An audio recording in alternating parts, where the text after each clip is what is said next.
오늘 말씀은 고린도전서 6장 1절로부터 11절까지 말씀입니다. 우리 함께 읽겠습니다.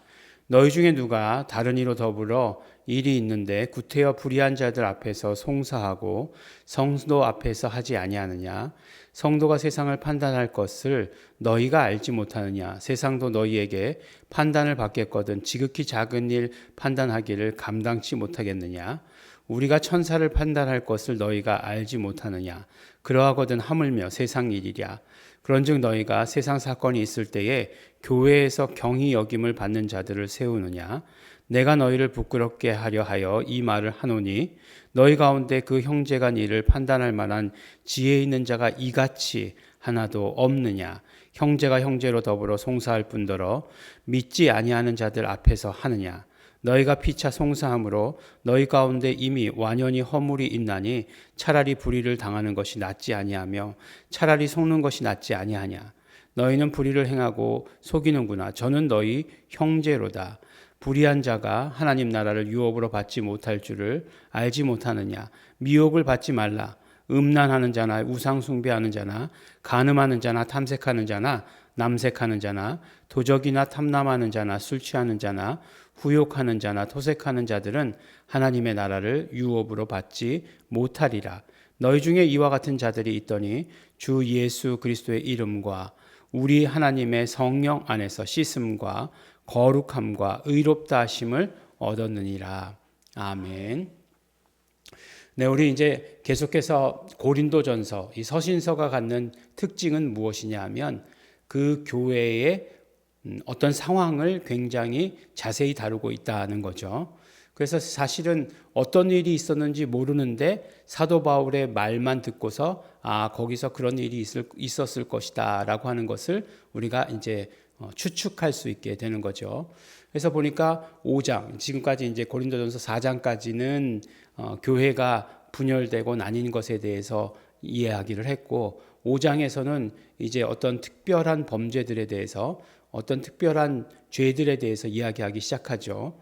그래서 보니까 이제 그 음행이라고 하는 것이 나온 거죠. 5장에서는 음행 가운데에서도 뭐 굉장히 그 도가 지나치다라고 얘기할 수 있는 그런 이야기들을 시작으로 해서 말씀을 나누고 있습니다. 근데 이제 결국 5장에서 그 음행에 대해서 말씀하시면서 음행 자체도 나쁘다라고 얘기했지만 또 그것을 뭐라고 얘기하죠? 교회에서 적절히 처리 못하는 것 자체도 굉장히 문제다라고 이렇게 이야기하지 않습니까? 그래서 사도 바울이 이야기하겠는 게 뭐예요? 주 예수 이름으로, 주 예수의 이름으로 내가 판단한다라고 이렇게 말씀하시는 것을 들을 수 있습니다. 그러니까 주 예수의 이름의 권위로 말미암아 이 모든 판단은 처음서부터 마지막까지 이루어져야 하는 것이다라고 하는 것을 이야기해 주신 것이죠. 교회가 그러한 일들을 바라보면서 그런 어떤 범죄자들, 그런 죄가 들어오는 것들, 누룩이라고 표현했죠. 그런 것들을 이제 그 깨끗이 정화할 수 있는 그런 능력이 있어야 된다라고 하는 것을 이야기했습니다. 근데 6장에서도 보니까 어떠한 일이 있었던 것 같아요. 근데 보니까 어떤 일이냐? 보니까 성도 간에 서로 송사하는 일이 일어난 거예요. 이 송사라는 것 너무나 잘 아시죠? 이제 고발하고 이제 세상 법정에 나가서 고발하고 이제 그것을 그 세상 법정에서 다투는 일을 말하는 거죠. 근데 오늘날 같은 경우에는 뭐 이건 뭐 흔한 일입니다. 그죠? 지금 저희가 이제 법정 앞에 살고 있지 않습니까? 행정법원, 가정법원 이게 두 개가 같이 있더라고요. 이렇게 올라가면 행정법원이고 이렇게 올라가면 가정법원이더라고요. 이 건물이 두 개가 있는데 이어져 있어요. 두 개가 지하도 이어져 있고 1층도 다 이어져 있는데 그렇습니다. 왜 이렇게 잘하느냐?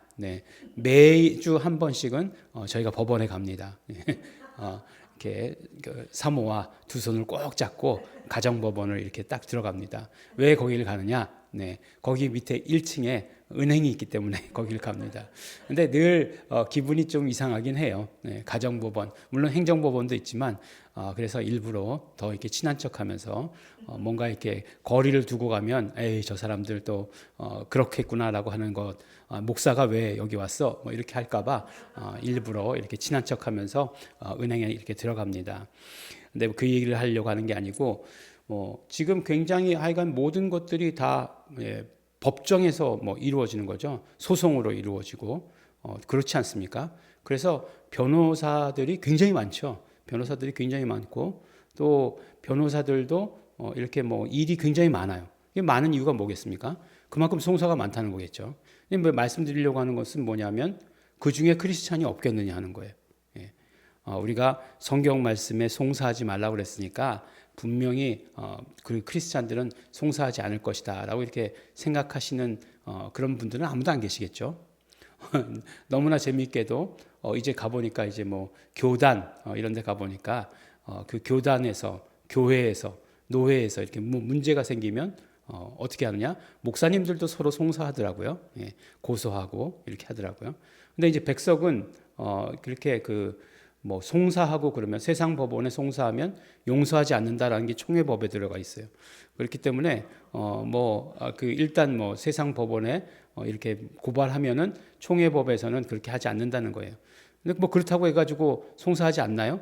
그렇지 않습니다. 총회법이 무시당하는 거죠. 근데 그렇게 보면 이제 이런 것들은 교회의 권위와 관계에 있다 이렇게 얘기할 수도 있겠지만 훨씬 더 어떤 생각이 드냐면 이 세상의 법, 그 다음에 그 밑에 총회의 법, 그 밑에 교회의 법 이렇게 있다는 생각이 드는 거예요. 예, 이런 구조로 이루어졌다라고 하는 생각이 드는 거예요. 근데 지금 말씀드리려고 하는 것은 실질적인 법의 영향력이 그렇다 아니다라고 하는 것을 말씀드리는 것이 아니고 사도 바울이 얘기하고 싶었던 것은 무엇이냐면 우리의 삶의 차원이 어떤 삶의 차원을 사느냐라고 하는 것이에요. 그래서 세상보다는 훨씬 더 높은 차원의 삶을 산다는 거죠. 그래서 그 우리를 뭐라고 얘기하죠? 그건 영적인 차원이다라고까지 얘기해요. 근데 영적인 차원도 보통 영적인 차원이 아니라는 거예요. 뭐라고 얘기하고 있습니까? 우리가 천사를 판단할 것을 너희가 알지 못하느냐. 그러니까 천사보다도 더 훨씬 더 뛰어난 영적 차원의 세계를 살고 있다는 거예요. 네. 그래서 우리가 뭐라고 얘기하고 있죠? 예수 이름을 받았기 때문에 히브리서에서는 천사보다 뛰어난 그 이름, 그 훨씬 더 월등하신 그 이름을 우리가 받았기 때문에 우리도 마찬가지로 천사를 부리는 영, 사역자로서 부리는 그런 사역자로 사용하게 된다라고 이렇게 얘기하는 거예요. 그러니까 훨씬 더 높은 차원인 거죠. 근데 훨씬 더 높은 차원인데 스스로 그 밑에 차원으로 들어간 것에 대해서 이제 사도 바울은 책망하고 있는 거죠.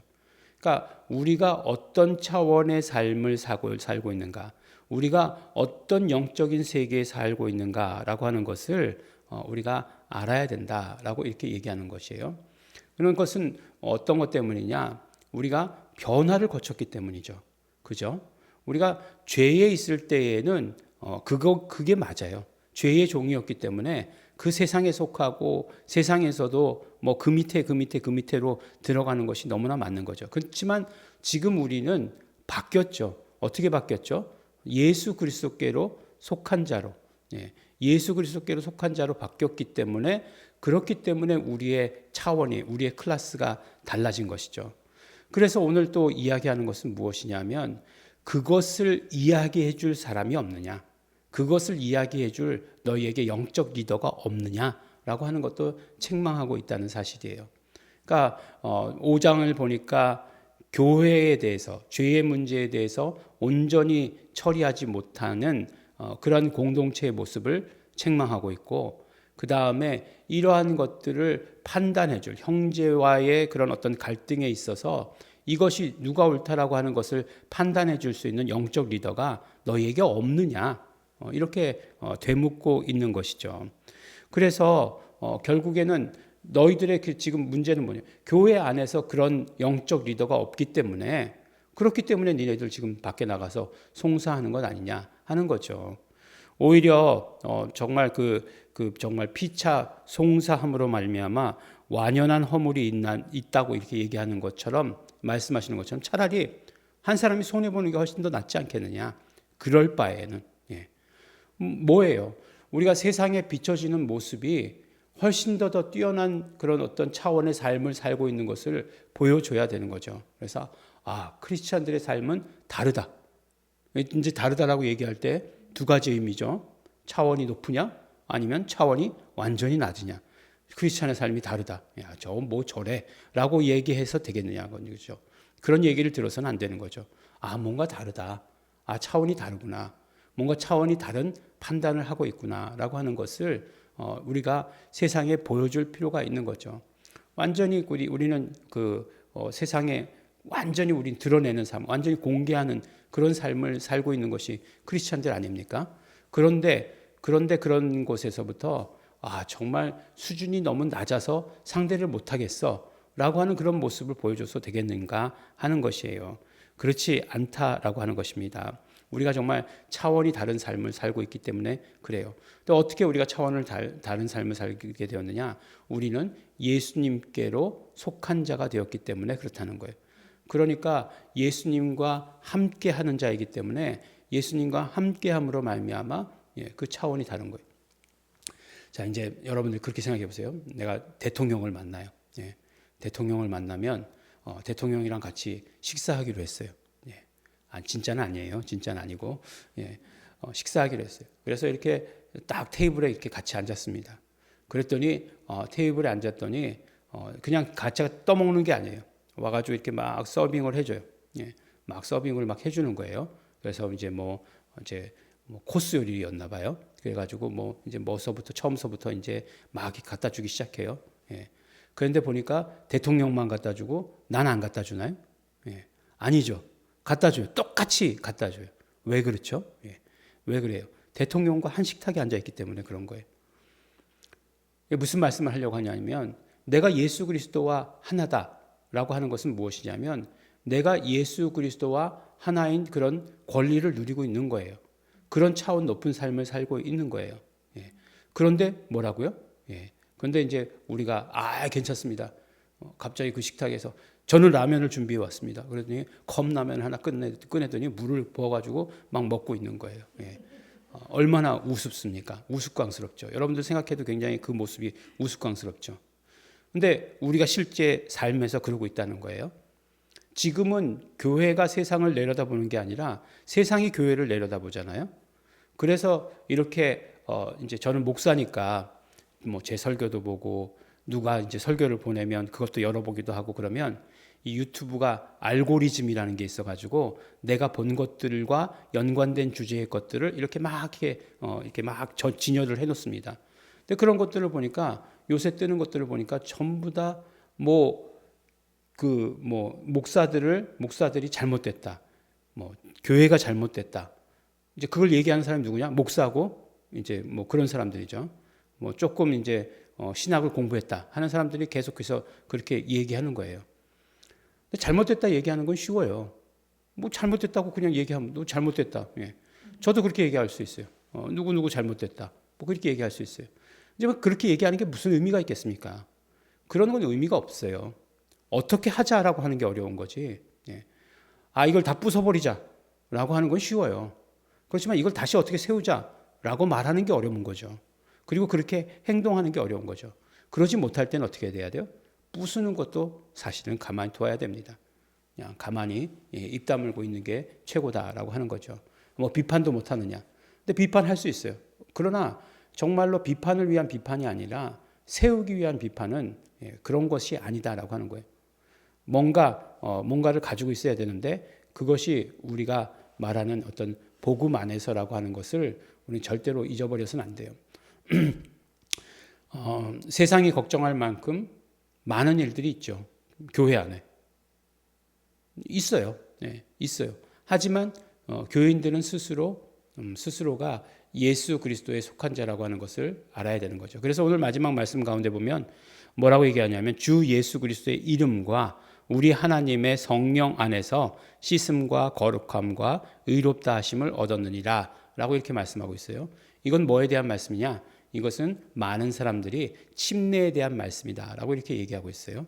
그래서 우리가 침례라고 얘기할 때 마태복음 마지막 28장 19절에 보면 아버지와 아들과 성령의 이름으로 침례를 받는 것 이렇게 얘기하고 있지 않습니까? 그래서 예수 그리스도의 이름과 이렇게 얘기하고 있어요. 그 다음에 또 누가요? 하나님, 성령, 삼위일체 하나님이 다 나오시고 그 다음에 이제 그 침례라고 하는 것은 결국 씻음, 거룩함, 의롭다함과 연관되어 있는 것 아니겠습니까?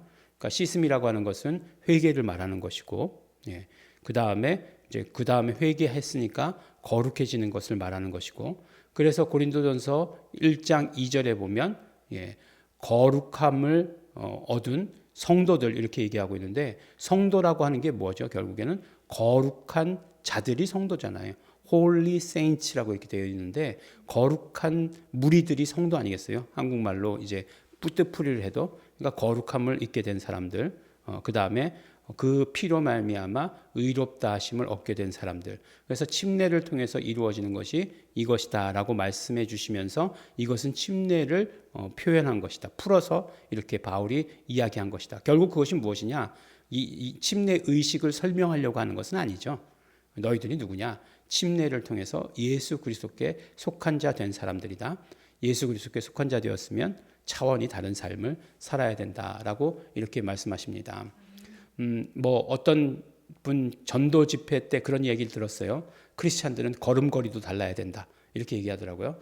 이렇게 가슴을 쫙 펴고 자세를 곧게 해서 힘차게 그냥 힘 다 빠진 것처럼 걸어서는 안 된다라고 이렇게 이야기하더라고요.